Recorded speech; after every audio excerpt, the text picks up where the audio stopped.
Estimada profesora y estimados compañeros, buenos días.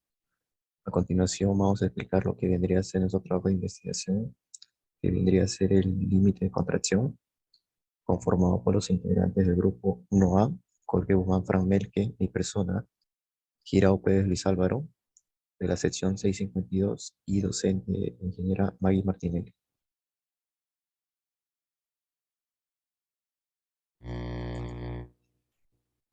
Introducción. El límite de contracción es el contenido de agua que, mediante la reducción del líquido, no produce una disminución adicional en el volumen del suelo. Para obtener parámetros que nos permitan evaluar la contracción de estos suelos, sería necesario analizar los límites líquidos y plásticos para conocer los principales problemas de un suelo debido a su capacidad de variar su volumen. Es de suma importancia tener en cuenta que la expansión o contracción de los suelos en el área de ingeniería civil, debido a que puede afectar directamente en los elementos estructurales de nuestras cimentaciones.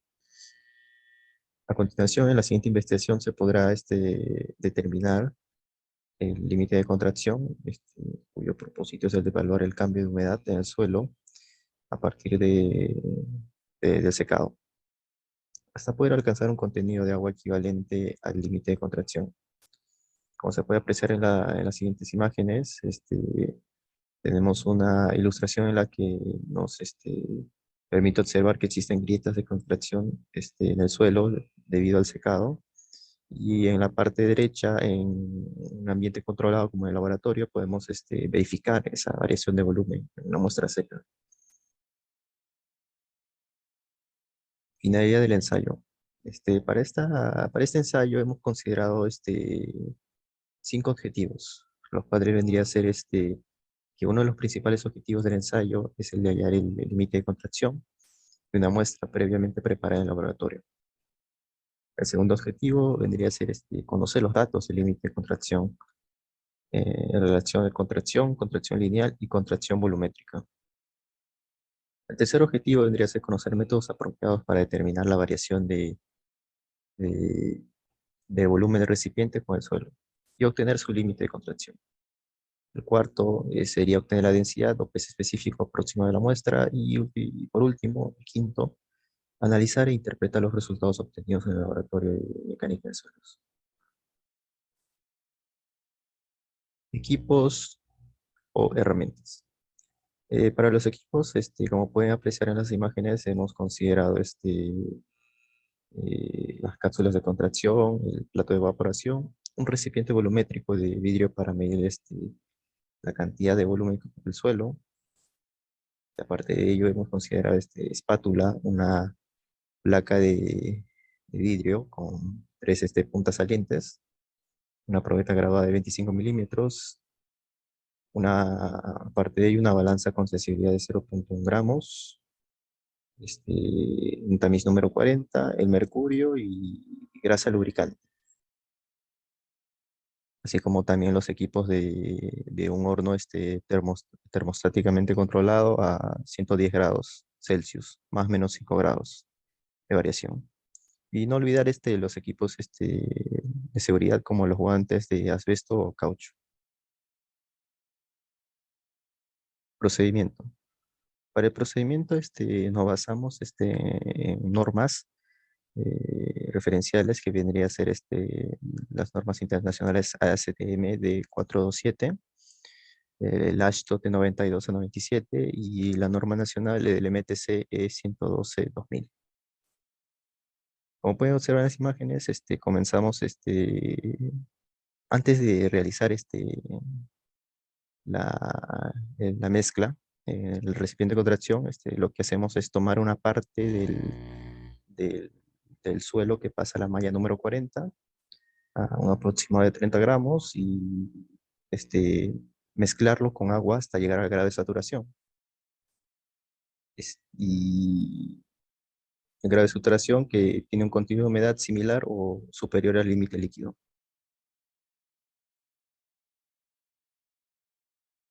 Siguiente, podemos ver que en el recipiente de contracción vamos a recubrir el interior de la cápsula de evaporación una capa fina de grasa o lubricante, sea cual sea la grasa, tiene que ser una grasa pesada para evitar que el suelo se adhiera al recipiente y evitar futuras fisuras.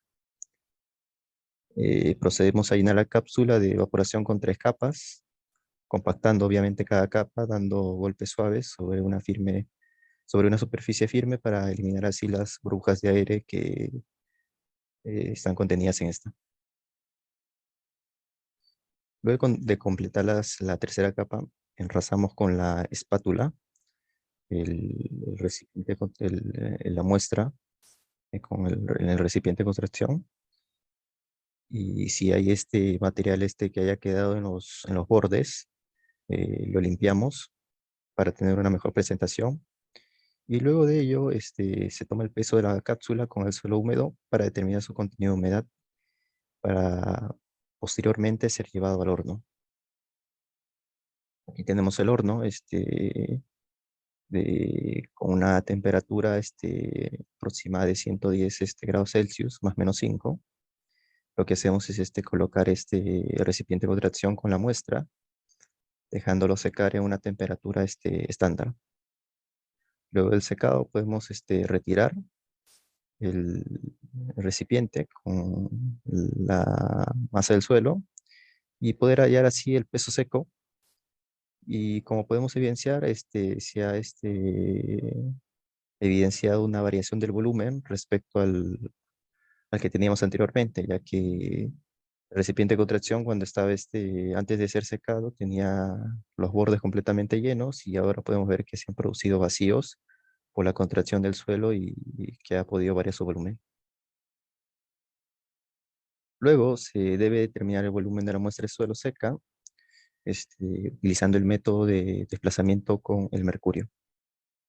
Colocamos la pastilla del suelo sobre un recipiente enrasado con mercurio y se introduce con la ayuda de una placa de vidrio con 3 puntas salientes para poder así quitar el mercurio excedente en el recipiente a través de la pastilla de suelo que se ha colocado en él previamente. Sí, y después de ello cogemos en un recipiente el volumen de mercurio que ha sido desplazado previamente para luego tener un volumen desplazado por el suelo que después de haber sido recogido con el recipiente, colocarlo en una probeta graduada para poder así determinar su volumen. Luego de determinar el volumen el volumen inicial, que vendría a ser igual al volumen de la cápsula, vertimos el mercurio dentro de la cápsula y la colocamos en la probeta para hacer una lectura de, de sus mediciones, para así obtener el volumen de- del mercurio que ha sido desplazado. Ahora a continuación le daré el pase a mi compañero Álvaro Girao para que nos explique detalladamente lo que vendría a ser los cálculos. Buenas tardes, profesora. Mi nombre es Luis Álvaro Girau Pérez y a continuación empezaré exponiendo la parte de los cálculos. Para la explicación de los cálculos se usará una práctica de laboratorio de la Facultad de Ingeniería Civil de la Universidad Nacional de Ingeniería, la cual se muestra a continuación. Primero empezaremos hallando el contenido de humedad. Para hallar el contenido de humedad usaremos la fórmula proyectada en la cual W es igual al contenido de agua del suelo, W sub 1 es el peso de la masa del suelo húmedo más el recipiente, W sub 2 es el peso de la masa del suelo seco más el recipiente y W sub 3 es el peso del recipiente. Otra forma de hallar el contenido de humedad sería de la siguiente manera, en la cual W es igual al peso húmedo de la muestra del suelo y W sub 0 es el peso de la muestra seca. A continuación mostraré los datos del laboratorio hecho en la UNI. Los datos resaltados de azul son datos dados por el laboratorio y los datos resaltados de rojo son datos que nosotros calcularemos. Para hallar el peso del agua contenida, restaremos el peso de vasija de contracción más el peso del suelo húmedo menos el peso de vasija de contracción más el peso del suelo seco, dándonos un resultado de 81 gramos. Para hallar el peso del suelo seco, restaremos el peso de vasija de contracción más el peso del suelo seco menos el peso de vasija en contracción, el cual nos arroja un resultado de 257,4 gramos. Por último, para hallar el contenido de humedad, dividiremos el peso del agua contenida entre el peso del suelo seco y a este resultado se le multiplicará por 100%, dándonos así un resultado de 31,47%. Luego de hallar el contenido de humedad, se procederá a hallar el límite de contracción cuya fórmula es proyectada a continuación, en el cual LC es límite de contracción, W es contenido de agua, V es volumen de muestra de suelo húmedo, V sub 0 es volumen de la muestra de suelo secada al horno, W sub 0 es peso de la muestra seca y Y sub W es peso unitario del agua, el cual es 1. A continuación enseñaré los datos con los cuales hallaremos el límite de contracción. Los datos de azul son los datos dados por el laboratorio. Para hallar el límite de contracción restaremos el contenido de humedad menos 100 por el volumen de la vasija de contracción menos el volumen de la muestra de suelo seco por el peso unitario del agua, el cual es 1, entre el peso del suelo seco, dándonos así un resultado de 29,37%. Como observaciones se tiene lo siguiente. Las muestras deben estar correctamente preparadas y saturadas con un periodo aceptable de curado antes de ejecutar el ensayo. Se debe engrasar correctamente la parte inferior del recipiente de contracción para evitar la posible adherencia de la muestra y fisuras durante el secado. Es de suma importancia que después de haber realizado el ensayo se deben desechar de forma segura los suelos secos que estuvieron en contacto con el mercurio. Se debe compactar y golpear suavemente mientras se coloca la muestra saturada en el recipiente de contracción para expulsar el contenido de aire retenido en la muestra. Por último, se concluyó que, para poder determinar el límite de contracción, antes se debe calcular el contenido de humedad de la muestra. Es importante pesar la cápsula de contracción antes de colocar nuestra muestra en ella. Se concluyó que visualmente el límite de contracción se manifiesta durante el secado del suelo en el horno al momento de cambiar su color de un tono oscuro a claro. El límite de contracción proporciona pistas sobre la estructura de las partículas del suelo, ya que la estructura dispersa tiende a dar un límite de contracción bajo y la estructura floculante conduce a un límite de contracción alto. El límite de contracción es el límite entre el estado sólido y semisólido donde el suelo, a pesar de la continua pérdida de humedad, ya no pierde volumen. Gracias.